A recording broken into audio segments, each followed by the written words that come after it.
CNBC TV18 presents the AI Dialogues in association with IBM.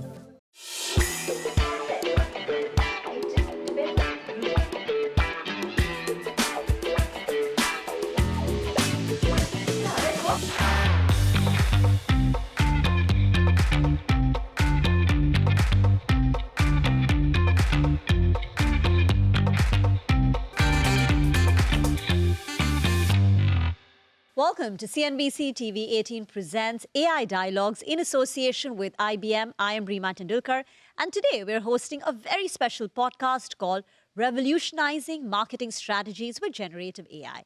Now, the world of marketing is undergoing a seismic shift with GenAI enabling hyper-personalized customer experiences, automating processes, and even reshaping customer acquisition strategies.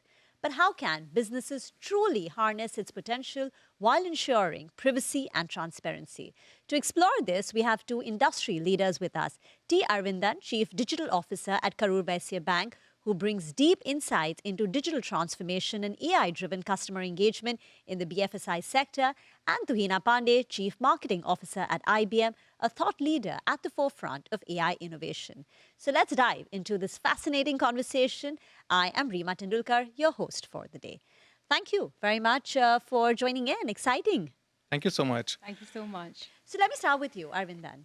In a customer's banking journey, they interchangeably switch between the physical and the digital world. So how is generative AI impacting customer engagement in this omni-channel experience? First of all, we have to go back a little bit on the omni-channels, wherein the market got a little bit matured on omni-channels where the customer can drop off at any channels and he can latch upon in any other channels like a physical or digital, on an ATM or wherever he wants to get in, or even the contact center. With the AI coming into place, it is not only about the customer where he is doing his journey, it is also how you create the journey for him. Previously, we used to have the same kind of screens, same sort of fields across all the channels. Now with the Gen AI coming into place, where we will curate for the fields required. If the customer is doing something in the branch, wherein it requires different kind of fields, different kind of authentication for the customer. But if he does the same thing in a mobile app or in a browser, there's a different kind of fields we curate to him. So that is how we are bringing the AI and we give the best possible frictionless customer experience. Yeah. The most exciting thing, Tuhina, about generative AI is that it can bring hyper-personalization at scale. We've been talking about personalization as a big trend, but this is the first time it's at scale, it's coming closer to reality. So what is your approach or your thoughts behind generative AI, this entire personalization, and how it's impacting customer engagement and experience? I love the way you put it, Reema, because I will say that it seems like a revolution, but it is truly an evolution. We've been chasing personalization for a while, right? Decades. Whether it's predictive analytics, prescriptive, data analytics, segmentation. But you're right that we are at that inflection point where it is reality in a 24/7 switched on world. And then you're getting into a place where it's generative AI, so it's actually doing the work for you, whether it's the content, real-time segmentation, reach outs, and sort of getting intimate and personalization out in real time, right? And now I see this evolution is only getting better. Now we are getting into a world, the future of generative AI is now agentic AI, which is basically what you could do in an automated manner. Now it is getting to an autonomous side. So it not just sort of does the thing that you ask of it, but it also acts on your behalf. That's the power and exponential nature of this technology. So yes, I mean, the holy grail seems far more closer than it was a few years back. So you're right about that. Indeed, Gen AI and agentic AI are now seen as the holy grail. So change is coming, right? We all know in this Gen AI transformation, agentic AI transformation, change is coming, and the companies that sit on the sidelines are at risk of being left behind. So Tuhina, give us some real-world examples on how IBM is helping your customers and clients. So sports, one of the favorite, the Ferrari We're working with them on the digital fan engagement, also the operational excellence, because that's the nature of that sport. Similar on Wimbledon, for example, we've deployed Watson X, which is our sort of hero product, into, again, the fan engagement. How do you personalize that interaction for a fan? And then cricket, closer home. Can't name the client, but of course, we are working with one of the boards very closely. Look, the talent is fantastic in India, but still the discovery from grassroots, the corners of India, how can Watson X help sort of, do a quick SWOT analysis, democratize AI for the larger masses? So you're using AI to spot cricketing talent Yes, at a very young yes, age yes, now? yes. Isn't that exciting? And it is, right? So that's something that can really make AI accessible to, the masses and the talent that can really leverage it to bring about their full potential. And same goes for beauty. And I won't sort of delve into many details, but L'Oreal, for instance, how do you make sustainable beauty products and chemical formulations? For example, how do you make personal fragrance, which talks to your uniqueness, right? Or how do you sort of bestsellers, for example, that's a client of ours in India, the fashion changes from Bandra to Ghatkopar. So a dynamic one, and what will be the right trend in the merchandise, and how do you sort of have your supply chain augmented to that demand? All of that is possible today with AI. But are these, so just speaking on the example of, say, L'Oreal, right? And getting your own personal fragrance which suits your taste and liking. Are we there yet or is this just like pilot proof of concepts now? Or are they available in production now? They are actually, and it's getting better by the season, right? They are actually on ground happening. And then you are getting into an inflection point of agentic AI, like I said. So it's an evolution, but it's happening at a pace that it seems like a revolution. Yeah. Right. The pace is Ignore. outstanding, right? Yes, It's yes. hard to imagine that ChatGPT exploded into the scene just 2 years back. But give us, from your vantage as a BFSI veteran, tell us how generative AI is transforming the entire BFSI sector as an industry, and then particularly for Karur Vysya Bank, because you have a digital mission. So how are you leveraging AI? The Gen AI is expanding a lot. We're exploring a lot of things in the banking, what we can offer to the customers. We used to give nudges to the customer, which is happening for quite a few years or something like that. But with Gen AI coming in, all these things happens instantaneously. Previously, the nudges used to come. We used to generate the customer data. Then we arrive on a propensity score. You upload that into kind of a CRM or whatever it is. Then it takes at least 3 days to 10 days time. But now with Gen AI coming in, all happens instantaneously, within seconds. It's happening. Imagine customers logging into a mobile app. We welcome with his name, customer name, yeah. So that is no more a hyper-personalization thing now. It is all about how you will provide the customer with a financial product or service he can take upon. For example, if a new credit is coming to a customer, a big credit, which is not on a pattern, say for bonus, for example, instantly when the customer logs in, he will get a financial tip where he can invest upon based on his pattern of spending. So all kind of customer data has been analyzed, and a nudge has been created instantaneously. If the customer drops in there, we'll also nudge him in some other places like emails, WhatsApp, SMS, and all kind of communication channels. And we also have where the customer is successful in terms of our nudges. Which channel, which time, what time he is, whether it's a weekend or night or daytime. So what is the preferential? So the targets, what we do is much more successful nowadays. So the conversion rates are really, really picking up with all this Gen AI coming in. Unbelievable, right? Yeah. The kind of customer engagement and the value that you're providing to the customer before even he realizes what he wants and knows what he wants. What about customer acquisition? Well, New ones. new one, yeah. The new customer acquisition, again, with the DPDP Act coming in, so we cannot do full-fledged marketing on this thing. But when the customer comes in, when it becomes, we try to, bring in the customer to our portals. And once the customer becomes our, part of our ecosystem, we provide all the kind of necessary seamless, frictionless journeys for across all the products what he wants. Whether it can be deposits, it can be mutual funds or any other equity investments or loan, any kind of loans, services what he wants to avail. So it is as important as a customer to retain the customer as you acquire a new customer. With the GenAI, what we are doing is we are trying to resolve the resolution time. We are trying to improve the resolution time at least 30%. So the customer becomes happy.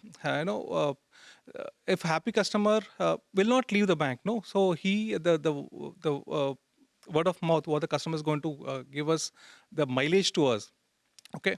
So using this GenAI, we are giving the customer the trust. Okay, customer comes to the bank because of trust. We all put the money to banks because of trust, no? So we first give them the trust. Second is the hyper-personalization. Third is the seamless journey. So this is where we are giving the customers with the use of GenAI. Okay, that's the three-pronged approach Yes. at Karur Vysya Bank. But Tuhina, there is no doubt, right? There are unparalleled benefits to generative AI, agentic AI, etc., right? Cuts across all the sectors. But at the same time, there are a lot of concerns surrounding misinformation, copyright infringement. There are ethical dilemmas companies face. How does one strike the right balance between innovation and responsible AI and AI governance? Absolutely. Taking off from Arvindan as well, trust, right? That is the critical most factor, especially in a very highly regulated industry like banking.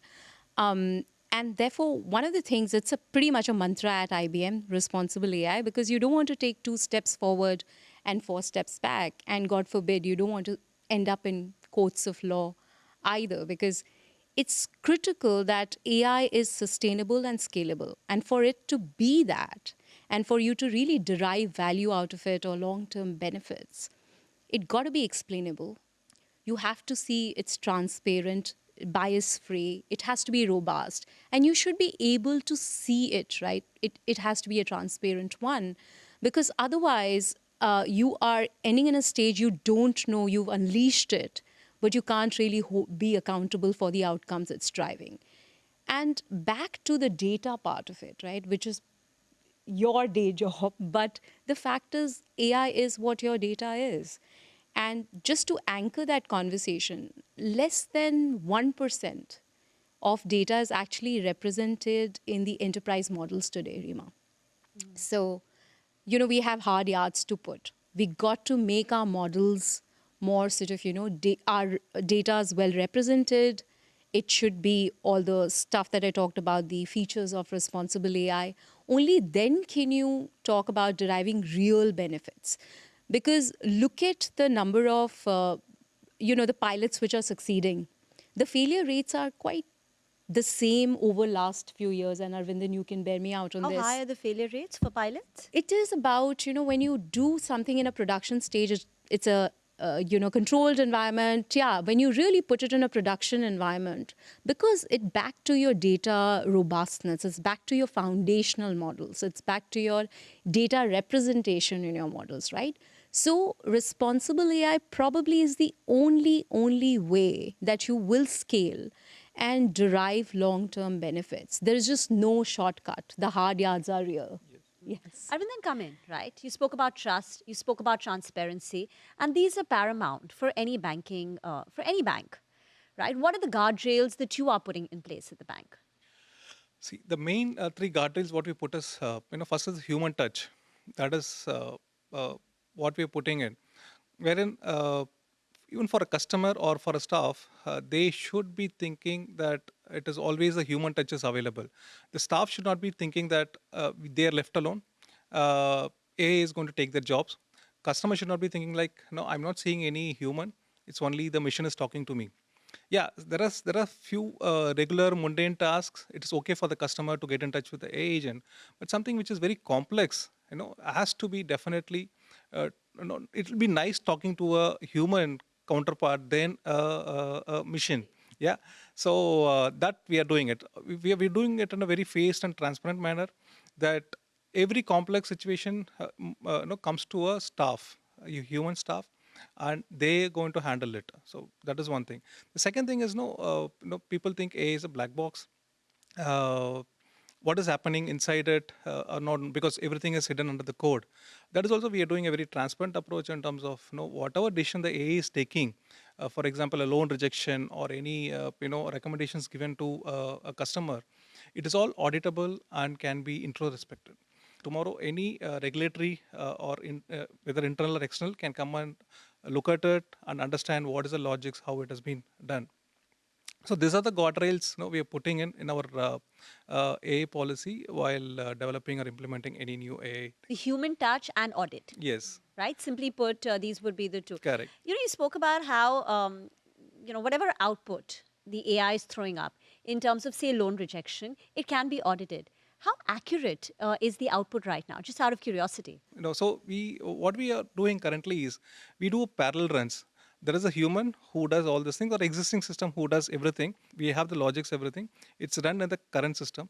Also, we are trying to mimic the same with the help of GenAI, and we compare both the results are same or not. So we trying to tweak it, whether this is happening or not. So parameters getting changed so that both the results are same. So by this way, we are trying to ensure that the current model is 100% accurate with the new implementation. Also, how we can improvise on it. So it should not run away and get the learns by itself, and should not run away. So that kind of guardrails are we putting it here. Yeah. And if I may add what he just talked about, what we are seeing with our clients, that sort of that rush hour with generative AI is over.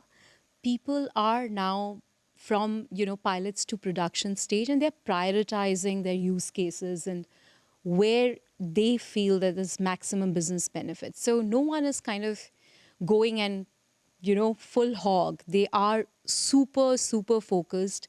And of course, he talked about regulation, which again is a first condition that, responsible AI is the foundation and everything else is built on top of it. That's what we are hearing from our clients as well. 100%. So let's talk about the future, right? All companies have now waded into this world with generative AI, and now they're taking a more mature reaction approach to converting some of these pilots into production.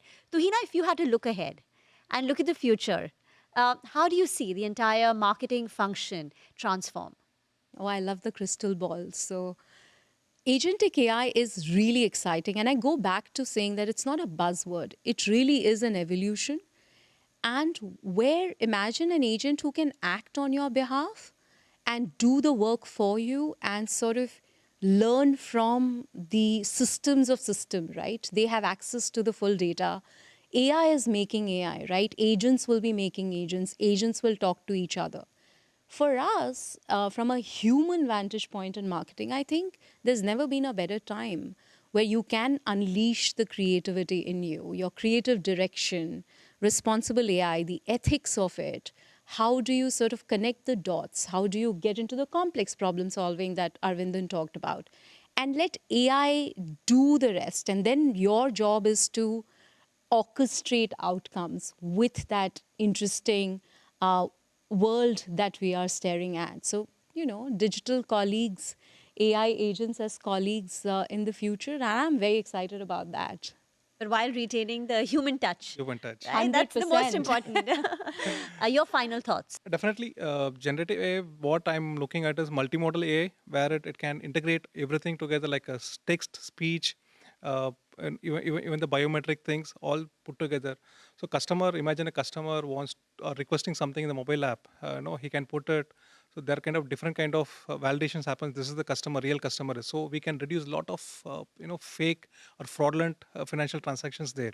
So multimodal AI is one thing, and second is what talking about the agentic AI, where we can implement that in regular operations, wherein it will bring in a lot of efficiency to the bank, to the organization, even any organization for that matter, and we can definitely leverage these two things. This is where I'm betting on. What a fascinating conversation this has been. Thank you, Tuhina and Arvindan, for joining us. Well, that was our deep dive into how generative AI is redefining marketing strategies by driving personalization, improving customer acquisition, and revolutionizing engagement across various industries. So as we navigate this AI-powered era, businesses must strike the right balance between innovation and responsible AI implementation. A big thank you once again to both our guests for sharing their invaluable perspectives. Stay tuned for more insights on the future of AI in business with CNBC TV18 presents AI Dialogues in association with IBM. Until next time, this is Reema Tendulkar signing off.